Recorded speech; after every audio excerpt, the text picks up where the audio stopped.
Episode 3 of the ALBA. This is one you want. When you get it, you might think, am I going to ruin this? But I'm very grateful to be sitting opposite you, Toby Edmunds, current CEO of Low Market Razor, soon to be handing the reins over. 18 years in running this business, but a wealth of experience in banking and finance. And I'm really rapt to sit down and have a chat with you about all things you and all things topical that we care about. So thanks heaps for making the time, and congratulations on everything you've achieved and the recent sale of your business. Thanks, Tom. Great to be on. Always great to catch up with you, and appreciate you asking me. And a few changes happening, so it's exciting times. It's a real privilege, and we could talk for hours, I reckon, which is cool. But I think one thing I really love about you, and I've really, really been grateful for the time to spend with you in the business, is not many people know about the Razor brand if you don't know about them. And I reckon that's exactly how you've loved it. It's iconic to you and how you run your teams. It's all good. People just open door policy, which is even better. That's probably culture, right? Can be a curse at times, but absolutely. People come and go. Which is great. So there's probably a bit I'd like to unpack, right? But when you get to a point of selling your business, that's quite recent and significant. So it'd be great just to learn a bit more about how you're feeling about the sale. Like, if it's a lot of hard work, and whether you plan for these things, that's one thing. But I'm sure there's probably an element of reflection that's recent that comes to mind. Yeah, look, exactly. You sort of get to a certain age and a time in the business where you start to think about these things. But if I'm being honest with you, Tom, I hadn't really sort of put my mind to it too much. I mean, you can't help but sort of think to the future, but I had no serious plans. And I must admit, the most likely scenario for me was to have the business to continue to run and have certain key members of the team take it over, and for me to, maybe step back over time. But it's funny how these opportunities come along, and when I was approached, I must admit, my probably initial thoughts were, it's really nice to be, to have these potential opportunities, but I can't see myself doing it. And the more I thought about it, the more appeal it had. And fortunately, I have the opportunity to remain in the business, so that was key. If that wasn't open or available to me, I wouldn't have done it. But also, the person who approached me, I have great respect for, and thought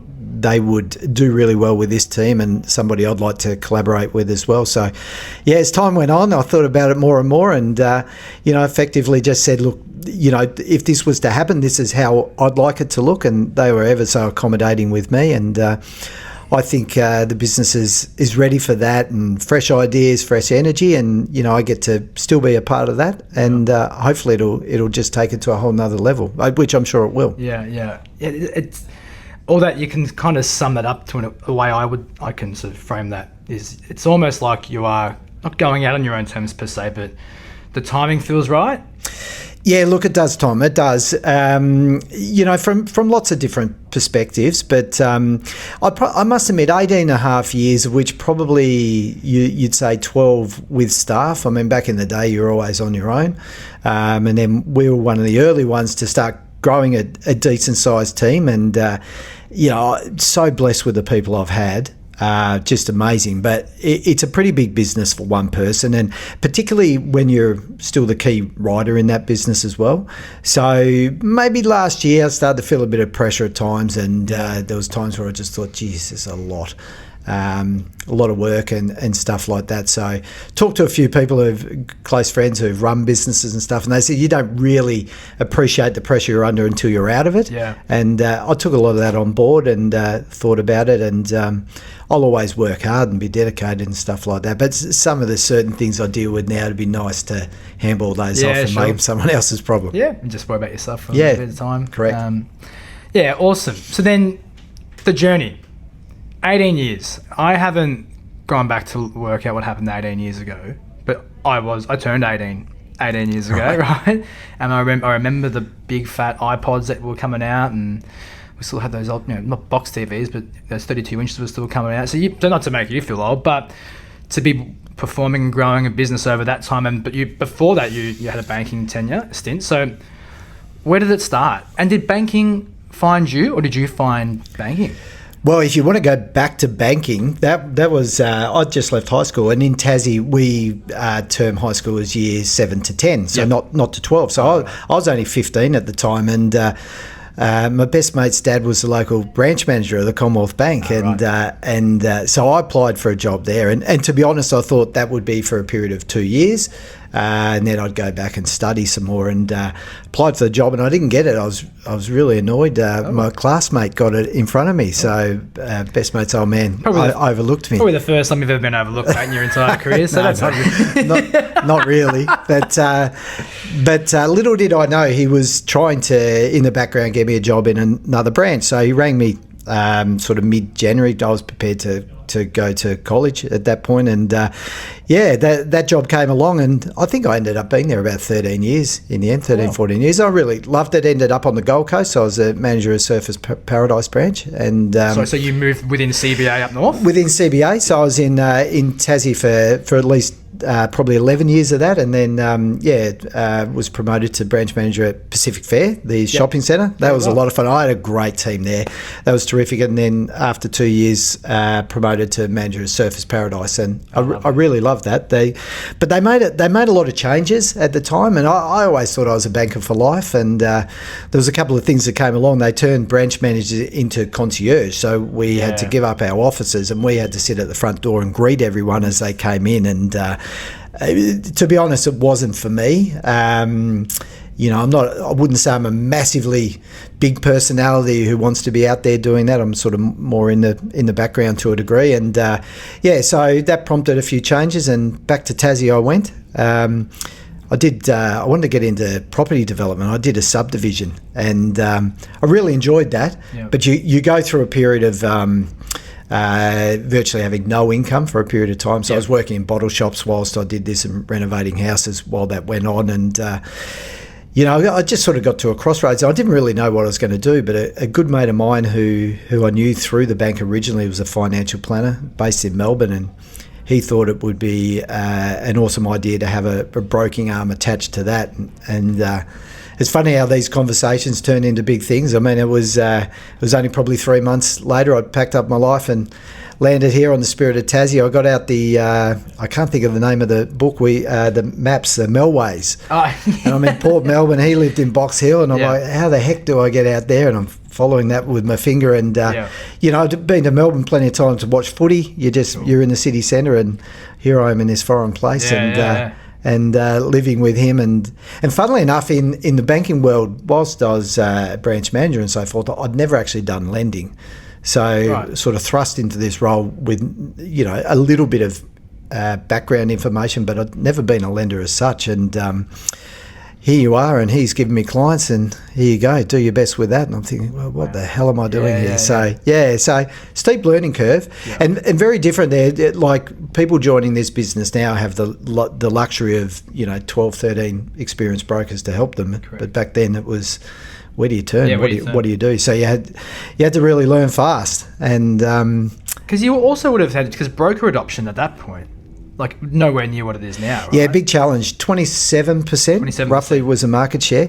So it was funny, I was thinking, I knew you were coming today, and I was thinking about this, that you're selling loans to people, but back then you're actually having to sell your industry to start with. Nowadays it's an accepted thing. We're up around 80%.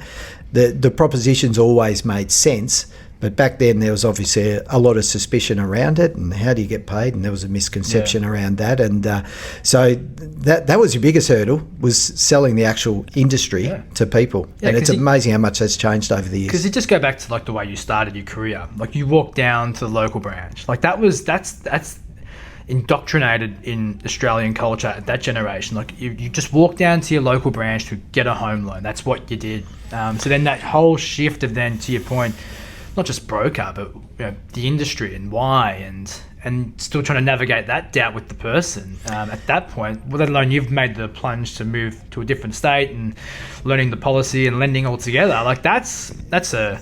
Yeah, it was a lot. And fire. Absolutely. And funnily enough, I think it was started in the September, and I'm not sure whether it was October or November that year, was the GFC. So that hit immediately. There was... weird situations like Macquarie Bank, which is one of our bigger banks now, pulling out of lending altogether. So it was when I look back, it was a pretty challenging time. But and to be honest, on my first 6 years, I didn't exactly cover myself in glory, to be honest. So we sort of limped along, and I can remember there was a turning point. There's so much about this job that I'm really poor at, and other areas that I know I'm quite strong in, and tech and organisational skills have never been my thing, and I always knew I needed help. But every year I said, look, when I get to this point, I'll hire somebody, and I never got to that point because I was busy stuffing around with the things I was no good at. So anyway, took a leap of faith. I thought, well, I can't afford it, but I'm going to do it anyway. And the business just doubled pretty much straight away. So I was able to do the things that I'm probably better at. And once you take that first step, it's amazing how quickly it can escalate from there. Yeah. And that first step, though, for you, like even back then, like there's marketing and advertising businesses can do, but you're a very relationship values person. Doesn't mean you don't do marketing advertising, but what did you do to get to that point? Yeah, look, honestly, I've never really been. I mean, you can look at Low Market Razor's socials, and I'm proud of them. That they're great, but it's not me doing it. I've never sort of advertised myself in any way or done anything on social media, so it's very much a grassroots type of thing. Yes. But I feel like they're the ones that establish the the stronger relationships. Yeah. So it was just I had more time to go and speak to people. I've always been more comfortable talking one-on-one than I have in front of 200 people and stuff like that. So you pound the pavement, get in front of introducers, 100%, clients, 100%. their clients. Yeah. So I could focus on the things that I really enjoyed. So, probably 50% of my workload disappeared. Yep. You're responsible for paying someone's wage, so you've got to make this work. So the only way is to get out there and actually do it. Yeah. And fortunately, it sort of worked out well, and it became much more enjoyable as well at the same time. Yeah. And you indirectly realise if you want to have people around you, you've got to lead from the front, but you can only really run a business and grow it if you're willing to get your hands dirty. Yeah, 100%. Yeah, and I think that totally gets overlooked or misunderstood when people have ambitions to start their business. Otherwise, how does it get done? Yeah. Oh, there's so much involved in it, and in a lot of ways, I'm sort of pleased to be at the end of it rather than sort of starting off. But when you're younger, you're keen, you're enthusiastic, and you're really getting in there. But it's probably more complicated nowadays, I think, than it was back then. Yeah. There's more ways to reach people now, but a lot of those things didn't exist back then. I think I can remember Facebook had literally just come out at that period of time. So marketing was done, maybe an ad in a phone book or newspaper something like that. There really wasn't that many, obviously radio and stuff, but nobody had the money to do that. So, it's far more complex now. But but you can reach so many people so quickly these days. Yeah. You can do your research and work out who. Yeah. But even that can be a bit misleading, or you don't know where or how, and time management then starts to become the real challenge of that. Yeah, so many things to focus on, isn't there? Yeah. So then, Toby, Razor, so Low Market. So how did that start? Where did that start? I think, not to get into the detail of aggregator per se, but as you would probably say, you can't grow your business without a great partner in your aggregator. So why was it Low Market? How did that form? And how has that been the cornerstone over the past 18 years? Yeah, so the guy I worked with at the bank, the financial planner, Lee Stafford, so a good mate of mine, he effectively said, come across and do this. And next thing I know, I'm with an aggregator. So I believe he had contacts that were at that particular aggregator. I didn't know. The only one I'd have ever heard of probably at the time was Aussie. Yep. But Loan Market didn't exist as such back then. It was called X Inc.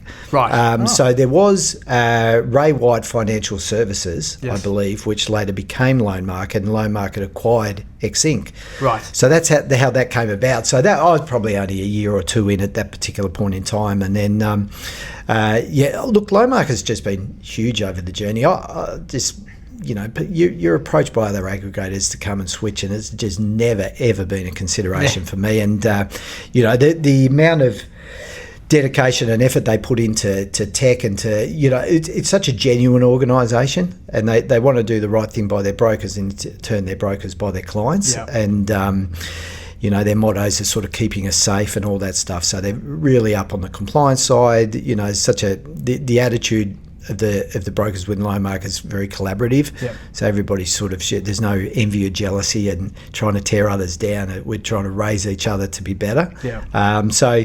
Very fortunate to end up with those guys.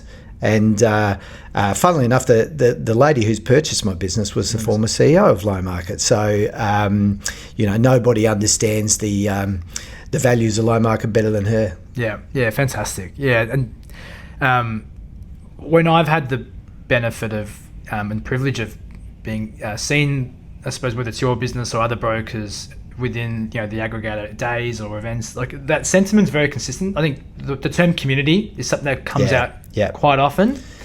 And if anyone running a business just wants support from their aggregator or any other industry business or independent, you just want to feel like they care about you, and that sentiment is certainly consistent throughout the industry. Yeah, there's no doubt. I'm sure the other aggregators are very similar to that, but it's obviously the White family running Loan Market. There's a very family feel that's very important to them, and it comes through. Yeah. And they've met, as large as they've gotten, that feeling hasn't changed. So I think that's pretty impressive. Yeah, totally. It's easy for the little things to fall away as you get bigger. Yeah, for sure. Which you've probably kept the key focus over your time. So then you look great 18 years on, probably the best looking broker in Australia. Right? I wouldn't even be in the top 50, but thank you, Tom. Very kind. It's very fine, kind. No, it's been genuine. However, I'm sure it wasn't as easy as, I'm not saying you make it look easy, but your demeanour, from what I observe, is, and I'm sure your people would say the same thing, it's been consistent and there's always a way. But I'm sure as the business owner over the journey, there's been times you want to put your head in the sand, roll up your toes. So what were those moments, or when did those moments ever happen, if they did? And what did you learn from those moments? Yeah, look, there's plenty of moments over the journey. There's none that have really pushed me to the absolute brink. We all have our days. We go home and this is it's a lot. But look, when I sort of reflect on those, I mean, the key thing is to face them front on, is to just deal with the issues as they come along. But I've sort of, whilst it's just been me running this business with some key people helping along the way, is I've been collaborative with everyone. So if I have a problem, there's so many of them that are helping me work through that. I'll confide in them about certain issues, and you just work through them. I can't think of any sort of specific incidents, Tom, well, maybe, off the top of my head. Right? But I think a lot of people sort of cut you off. But you've grown an amazing business. It's hard to grow. It's hard to be profitable. It's hard to get the things you're after, office, employ people, impact their livelihoods. But you're growing.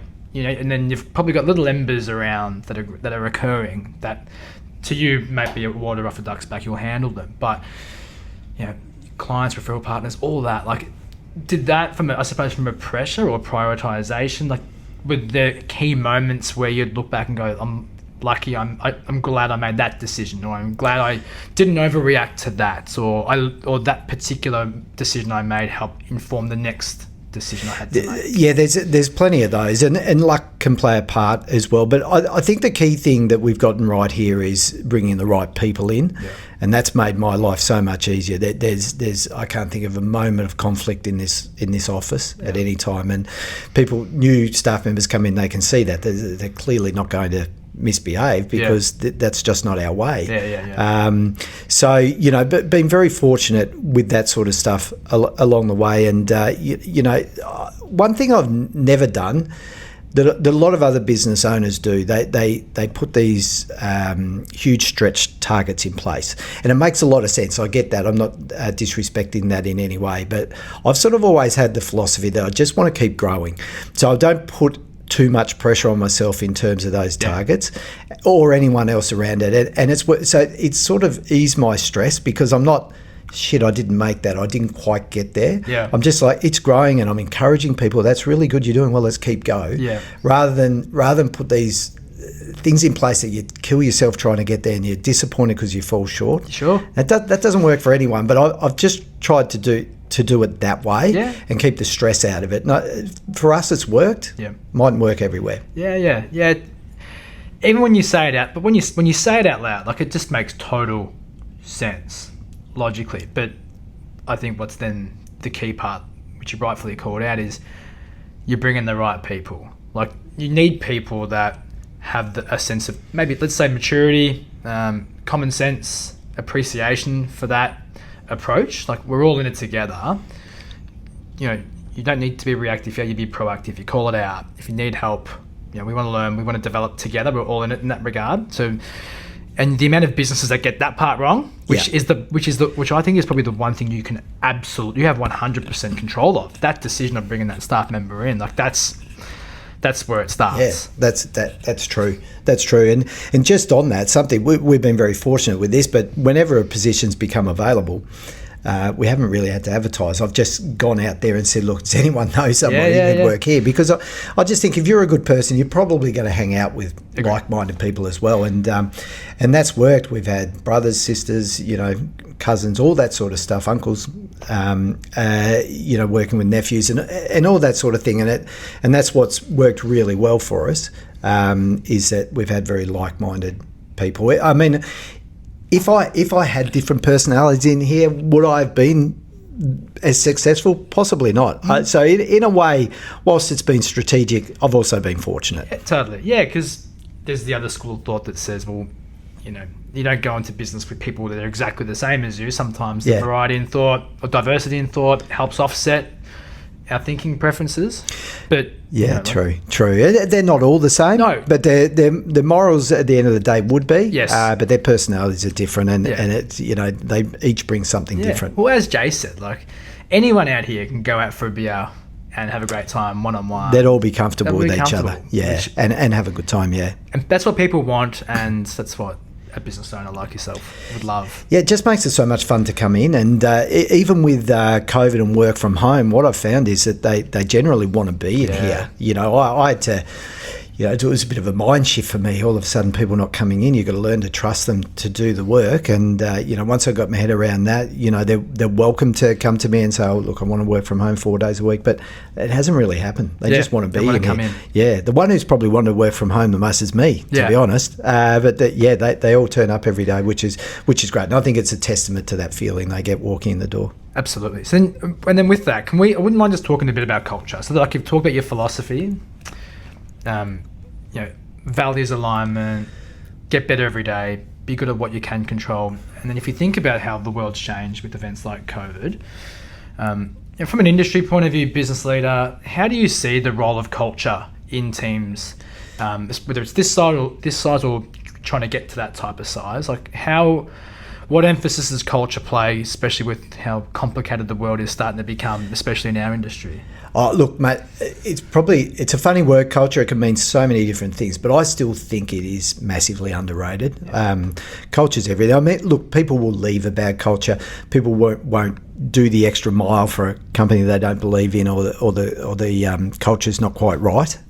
So it's hugely important. And I don't know, the philosophy that I've always had with it is that I work for them, not the other way around. And I can remember in the bank in the early days, like it almost seemed to be right and fair for the manager to treat the staff poorly, talk down to them to try and get the best out of them. And I just never thought that was the way to go. It didn't get the best out of me.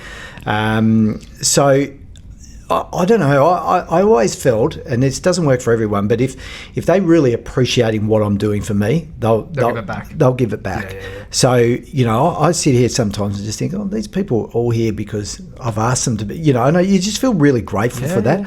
So it's what I can do for them, and it's not just, you know, personally, but, you know, reward them and stuff like that, I don't know, there's gratitude that comes back towards me, and it's just a really nice way to be. And I think a lot more people are like that these days, but I have seen examples of bosses or leaders who are, you know, that's not good enough and this is not good enough, and you're tearing people to shreds. And I don't see that working long term, personally. Then how do businesses navigate that where we work in a world where we're far more remote? Like I see you walk out on the floor and engage with your staff, and you problem solve deals, and vice versa. Like the doors open, people come in. Yeah. So you could be a one man band, but let's just take the growing businesses. How do you navigate the realities of people's behaviour now and preferences to, that real value that you describe? Because I don't think, in my experience, it's very hard to engage someone over the screen to then navigate a file. It's just not the same. I'd almost say I just don't think it's possible, Tom. I think the collaboration of being together, and you have to have that personal contact and those little conversations that you just don't get over a Zoom call. I'd hate to be trying to do it personally. So if you're looking to me for answers, mate, I wouldn't have one, because I just think you've got to be there, not 5 days a week, but you've really got to be there and get to know people on a different level. And it's really hard to do that. I'm sure there's businesses that function perfectly well, but would they have a top tier elite culture? I think it's almost impossible to do when you've got people on Zoom and on the other side of the world or what have you. Very difficult. Yeah, I agree. And don't get me wrong, everyone has a different story of how they got to where they are. So not for anyone to say you can't do it a certain way, but like, we are humans, and I know I feel very comfortable when I've got a problem and I'm sitting opposite the person who knows that topic intimately well, always going to make that decision, as opposed to picking up the phone and kind of dancing around it. But I think that's going to be the next challenge that business owners face, which is how do you have that, how do you maximize your culture and human element, whilst catering to all, which is very hard. Massive, and I wish people well with that, because not your problem anymore. No, right? it's really not. And but you've also got to be understanding people will want to work remotely, and you've got to be accepting of that. It's hard to demand everyone. I think we have laws here in Victoria now, don't we, that you actually have to allow it. So really tough thing. I think you've just got to create somewhere that is so enjoyable for people to come that they'll come. And then foster and build on that. Yeah, totally. Can I ask you to self-indulge on the accomplishments, which I know you might not like, and I get it, and it won't come across in the way it may not come across, or you may feel it come across, but like, you've achieved a lot.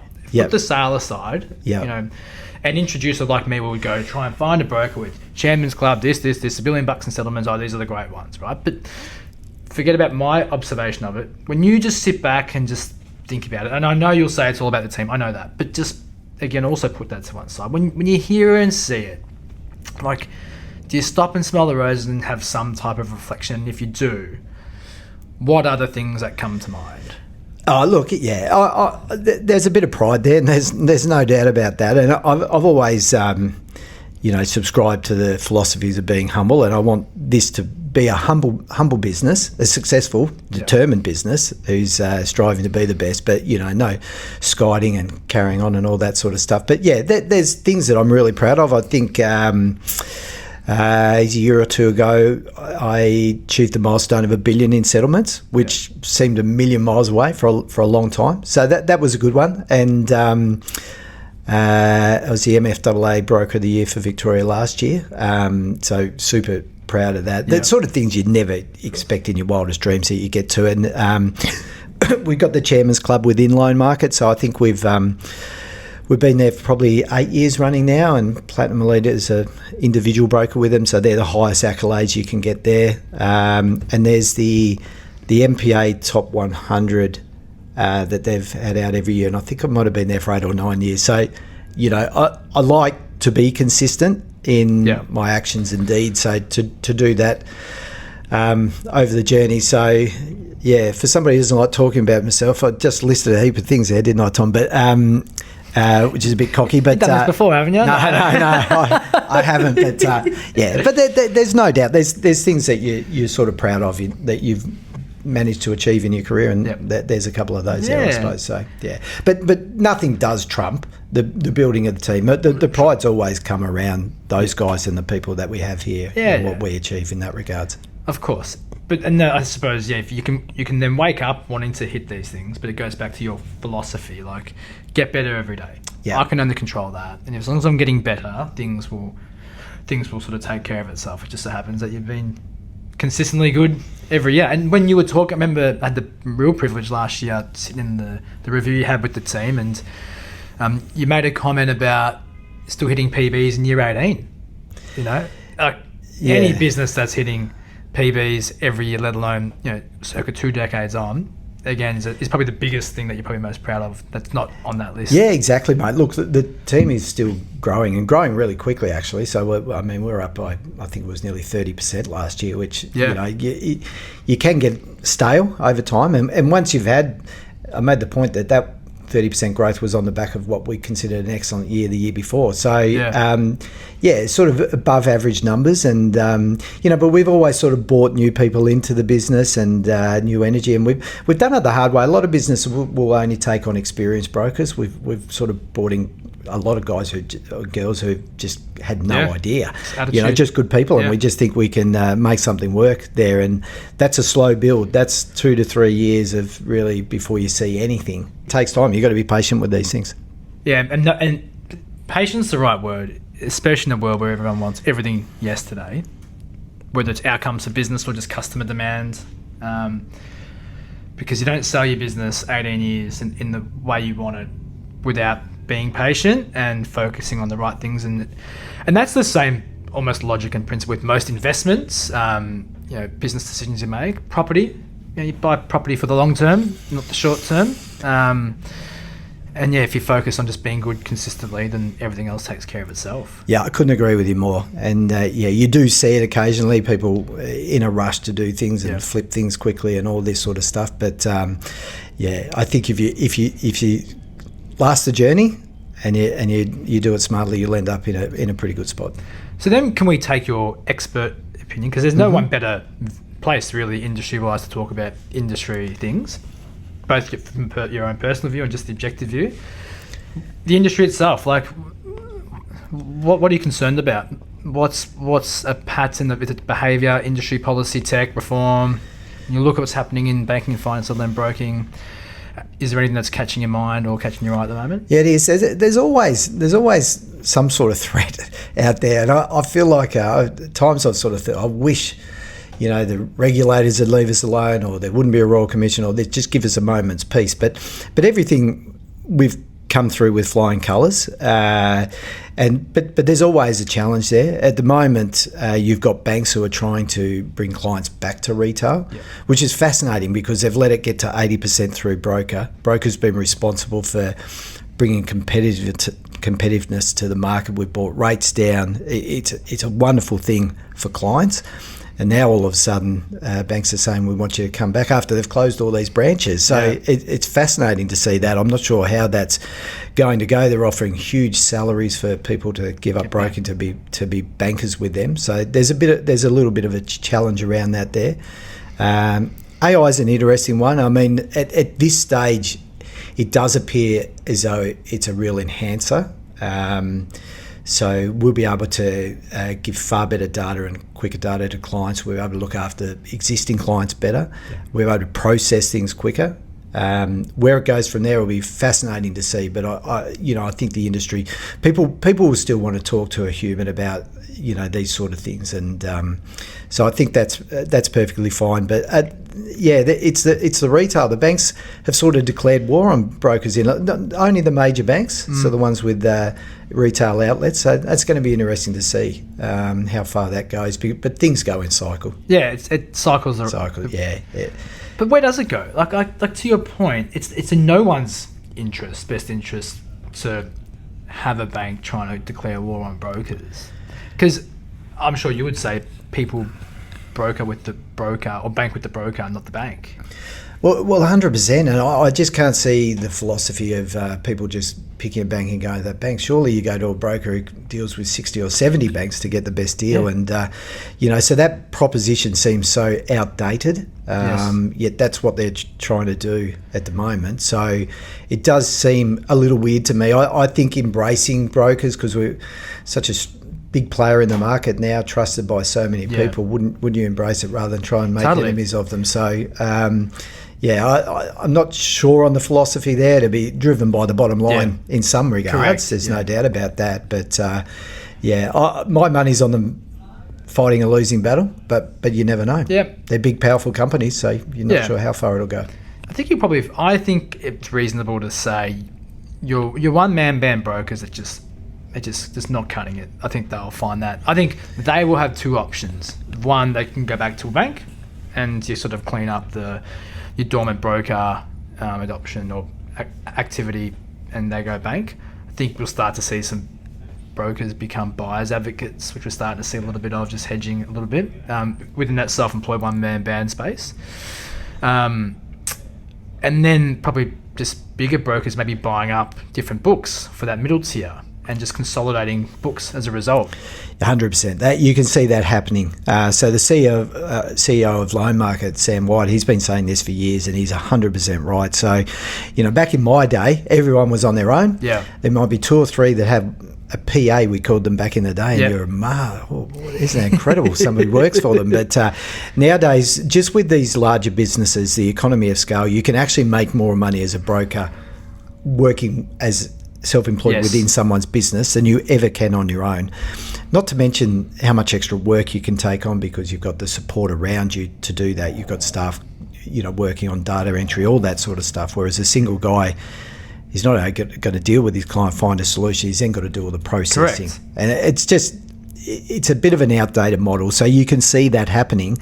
But now the evolution of larger brokerages buying out smaller ones, but also the merging of very large. There's another big deal going on at the moment that you just never would have envisaged a couple of years ago. Sure. So there's a lot of movement within that, and the businesses are getting bigger, and scale does help you with that. And the knowledge of brokers would be improving because you've got people working together in teams to learn rather than on their own and not sharing information. Yeah, absolutely. And that's where ego can get in the way. Yeah, for sure. Which is normal. And very interesting. I've got just two more questions or topics. Property. You're an avid property guy. I am. You love your property. I love it. Always have. Always flaunting your properties right around the country and just showing us how well they're going. You mentioned, which I didn't know, so you did some property development in Tassie back in the day. So does your love for property stem from that point, or has it just been a function of the journey? No, it goes back further than that. I when I worked in the bank, I actually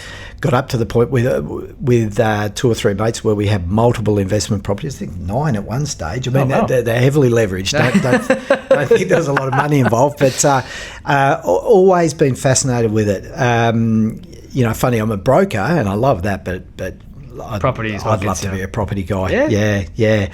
I love going for a walk and just looking at properties and looking at prices and following the data and the trend. But I think that's really helped me in my broking career. Sure. The conversations that I can have with my clients, I think shows I'm really interested in what they're doing, and it's genuine. I love it. That's the first thing I ask. What's the address of the property you're looking at? That's feel like when we talk about it, you're sincerely genuine about it. Oh, I love it. And I think that's made a real difference over the journey, actually. I've never really reflected on that before, but I think it has.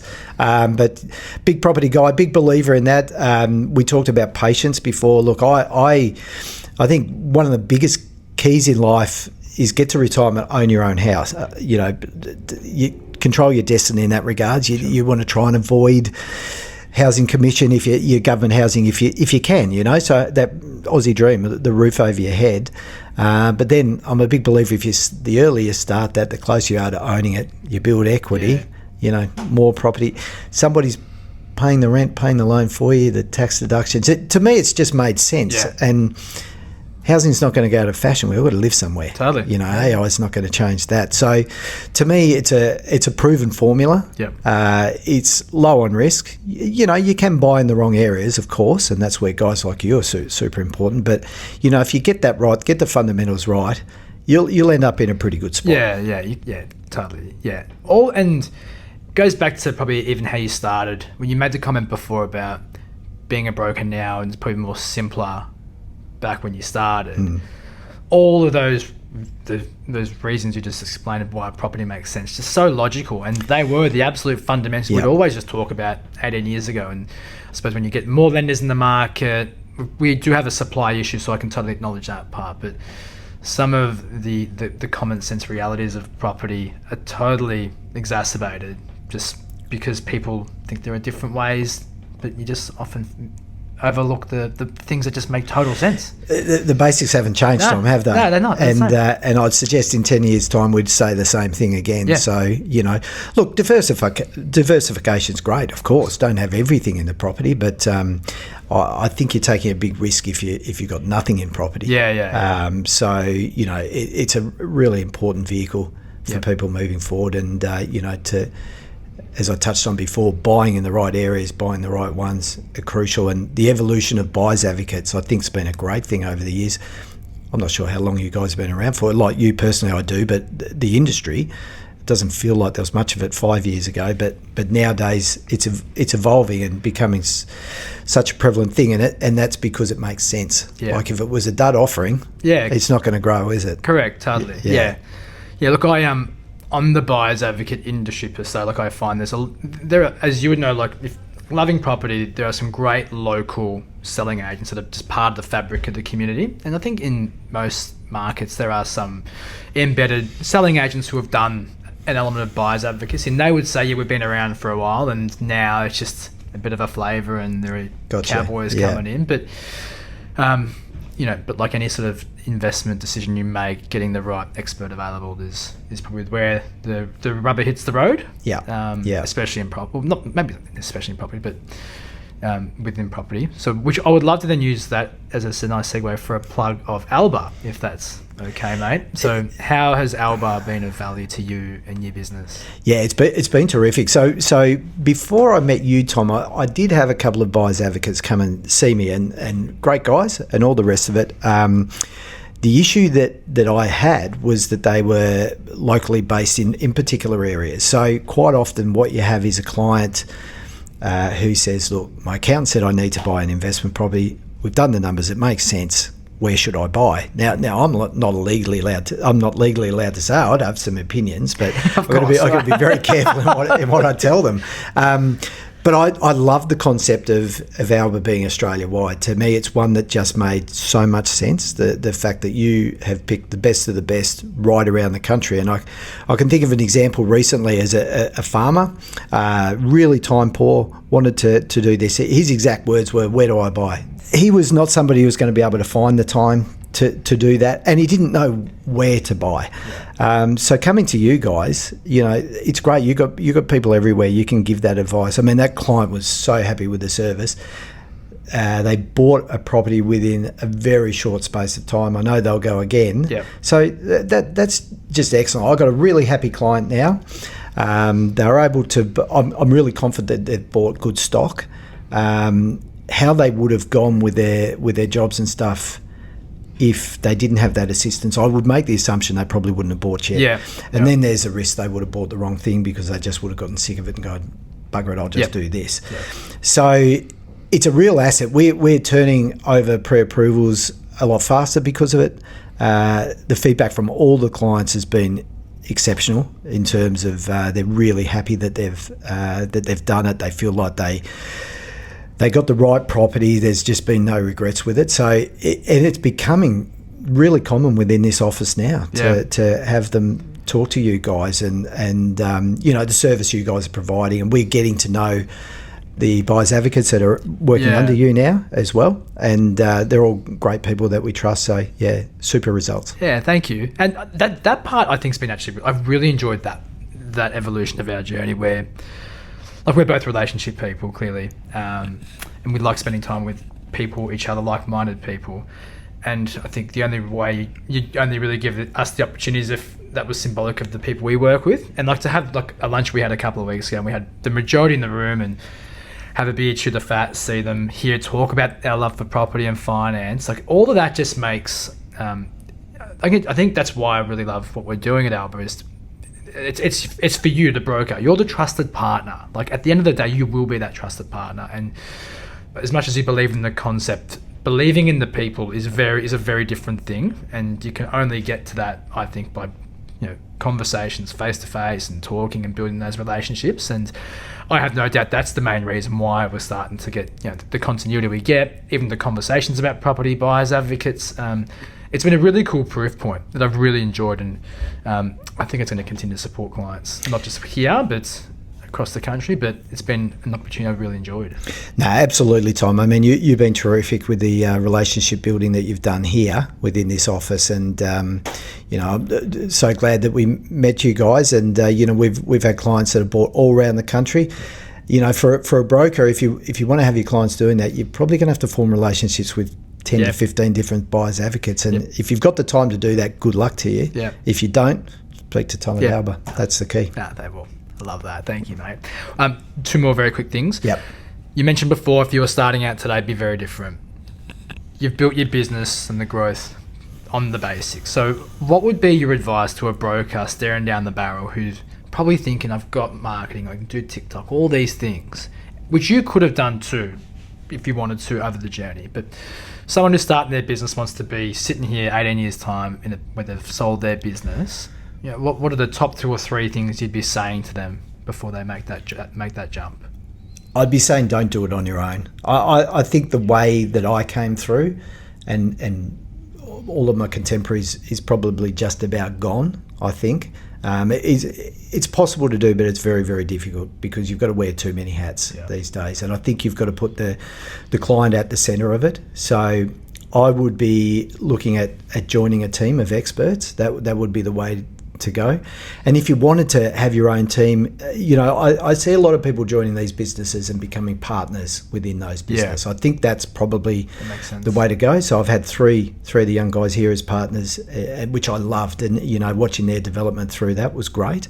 So that a lot of people think that they can run a business based on TikTok and Instagram and what have you, and that's part of it. That with the younger clientele, that works. Absolutely, good luck to them. But it's such a small part of it, and is it sustainable if you're not getting the fundamentals right, and if you're trying to do it all on your own? I don't know anyone who's brilliant at the processing, the client part, the knowledge piece. I just don't. So it's really hard to imagine how we did it back in the day now, because it's just so much better having right people in right roles. And so that would be the advice that I would give. Certainly as a starting point, would to be join a group of experts and develop and learn from there.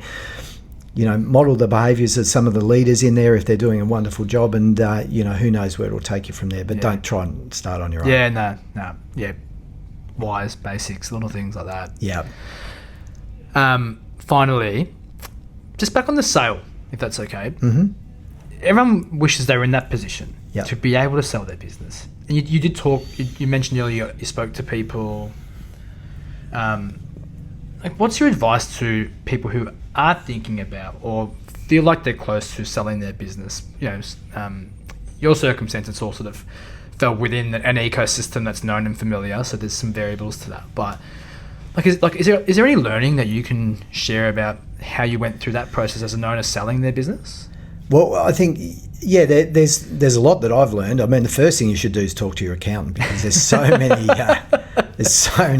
pitfalls and things you've got to learn. Like, depends on how old you are, how long you've had the business, all that sort of stuff.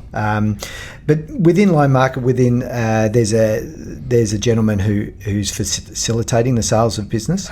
So I would assume most aggregators would have those. So if I'm talking specifically about broken businesses here, talk to your aggregator first of all. You're not going to put an ad up in the classifieds. You probably also want to get your business valued. So there's valuers who will do that.